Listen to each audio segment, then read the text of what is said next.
क्या ख्याल है आपका।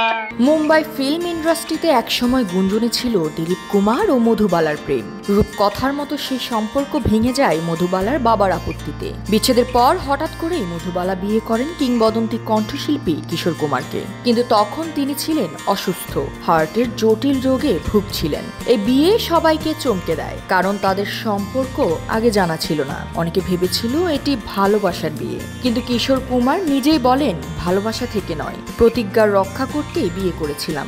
জানতাম ও অসুস্থ, তবুও 9 বছর সেবা করেছি। মধুবালার যন্ত্রণাময় দিনগুলোর সাক্ষী ছিলেন কিশোর কুমার।